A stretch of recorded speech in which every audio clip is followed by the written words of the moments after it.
What's going on, everybody? Steve here again. This time I'm in Deerfield, Illinois at the Deerfield Skatepark, which is right behind me. This is a relatively new Spohn Ranch-built skate park. I think it opened up in 2023 maybe. But as you can see, it's one of those like classic signature Spohn Ranch yellow parks that you see all over the place, especially in Southern California. But this park has a good mix of transition and street obstacles. There's some low impact stuff, there's some bigger stuff as well. So really a skater of any degree of skill will find something to skate here. It is a little bit compact. They kind of shoehorned it into the park area. There's not a lot of open land, but it's still a fun park, especially if you come earlier in the day when there's not any kids here, like during school hours, things like that. It can be a fun skate. So let's go check it out and I'll show you all about it. All right, so I'm going to start with a bit of an overview of the park from this kind of parking lot level view. So as you can see off to the left, there is a bold section, kind of clover style a little bit, and transitions into a separate street area with back quarters, of course. But kind of in the middle is where you see those obstacles like Hubbas ledges, rails, flat bar, curb even. And I'll take you through all that, but just kind of wanted you to get a glance at a high level so you can see that it is sectioned out pretty well. Still kind of compact. It could have a little bit more flat ground area to it, but they did a nice job considering the limited space they had to work with. So let's go check it out. I'm actually going to start with the Hubbas section and rails because those aren't being skated right now and I don't want to get hit or being in anybody's way. So you can see off to the left here is a 5-stair Hubbas ledge. It's got like a wally bank into the wedge that comes down it, so you can kind of see that wally style setup. And then the Hubbas ledge itself is about 20 inches off the ground, probably more like 2 feet towards the bottom. Nice and long. It's about 10 or 11 feet. And it's really the standard dimensions that Spohn Ranch uses in a lot of their skate parks. So you'll see this type of Hubbas ledge on like every skate park they do. But then behind it, you see another rail that is taller and longer. This thing is about 12 feet long, and it's got a nice Euro gap next to it. And I'll show you the Euro gap in more detail a little bit later, but it does have a nice mellow slant up to it, easy to get up to. Kind of fun, low impact obstacle. But the rail itself is probably one of the bigger parts of the park. Is a circular rail as well. There's one other square down rail, which I'll show you here in a second. All right, so starting with the square rail, it only skates in one direction, down an A-frame bank. So you do have ways to hit it from like almost like a hip to skate onto it, but another bigger like 10-foot long rail, about 2 feet off the ground. That middle part probably could sack on, but is square in nature, kind of thin on the top. I'll show you, it's a little bit skinny, about 2 inches wide or so, but you got that option to come and hit it from the hip. And then you've got the A-frame Hubbas next to it. So this A-frame Hubbas is about 2 feet off the wedge and is a little bit more mellow in pitch than the wedges. As you can see, it kind of extends past where the ramp ends, but skated in either direction.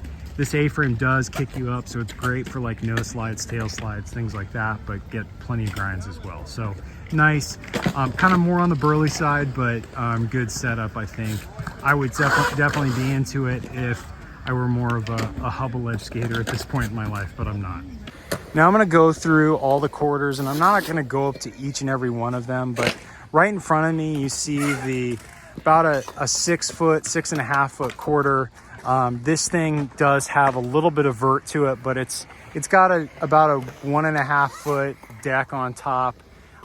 So it is the tallest quarter in the park by far. But it does, give you that opportunity to get plenty of speed to fly over the A-frame or something along those lines. And then you can kind of see in the middle, you've got a bank ramp with quarters on either side. Those quarters are 4 feet tall, about 20 feet wide or so, symmetrical. So you can skate it from either direction. And then that top part, that extension, again, kind of flat bank or more mellow quarter pipe.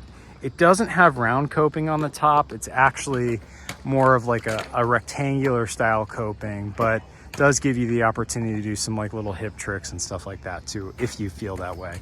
And then down on the end, you've got a little 3-foot roll-in or so.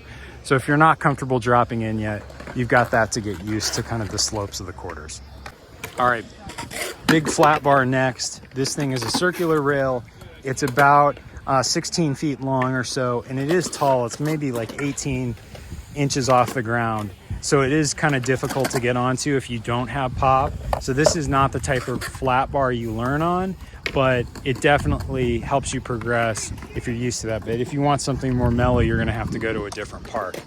Then on the other side of it, you've got a metal curb, double-sided, which is awesome. I love that. Again, about 16 feet long.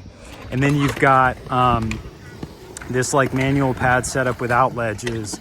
The one challenge with this is that you don't have a lot of setup time on either side of it.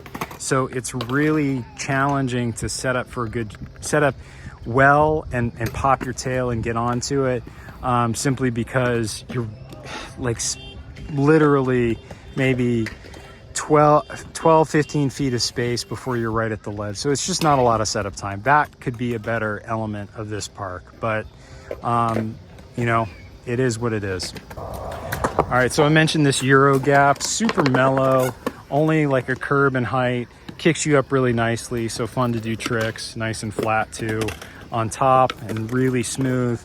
I really like this one, it's low impact, but if you want something bigger in terms of a Euro gap, you do have this like step up extension for a quarter. So on one side, it's about a 4-foot quarter, on the other side, 16-inch or 18-inch tall box, so you can skate it off the wedge ramp like it's a Euro gap, or you know, bank to ledge, out ledge style. So you got plenty of options, and the top of it is about 8 feet tall, so plenty of space to do tricks on as well. I'll give you a sense of what the quarters are all about when I do like more of a ride through, but I will say that all of the quarters are only about 4 feet tall or so. So there's not really a change in terms of height on the flat bottom. So it kind of skates a little bit more like a snake run of sorts, with all kinds of interesting hips and things like that. So you've got more of like your standard, like skates like a mini ramp over there, with bold corner. And then these are a little bit more circular in their radius, but it just kind of weaves in and out. So you've got several hips in a row throughout this like transition section, but there is a smaller roll-in section as well right in front of me. This thing is only about 2 feet or so, so about half of the size of the quarters. So if you want to exit real quick, hit the eject button, or you just want to roll in and get comfortable, you've got this as an option. And it does skate like a hip as well if you're interested in airing. But that really does it for like the kind of the general layout of the park.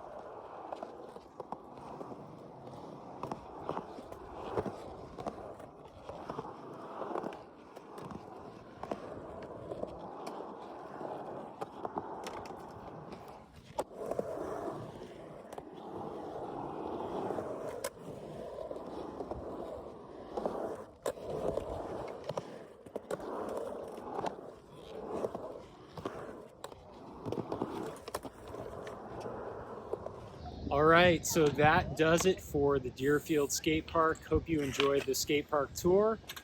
Plenty more skate park tour videos coming in the next couple weeks and months, so stay tuned for some more of those. Otherwise, if you have any questions about the park or comments in general, just drop them in the comments and I will do my best to answer them. Otherwise, thanks for watching, and we'll see you later.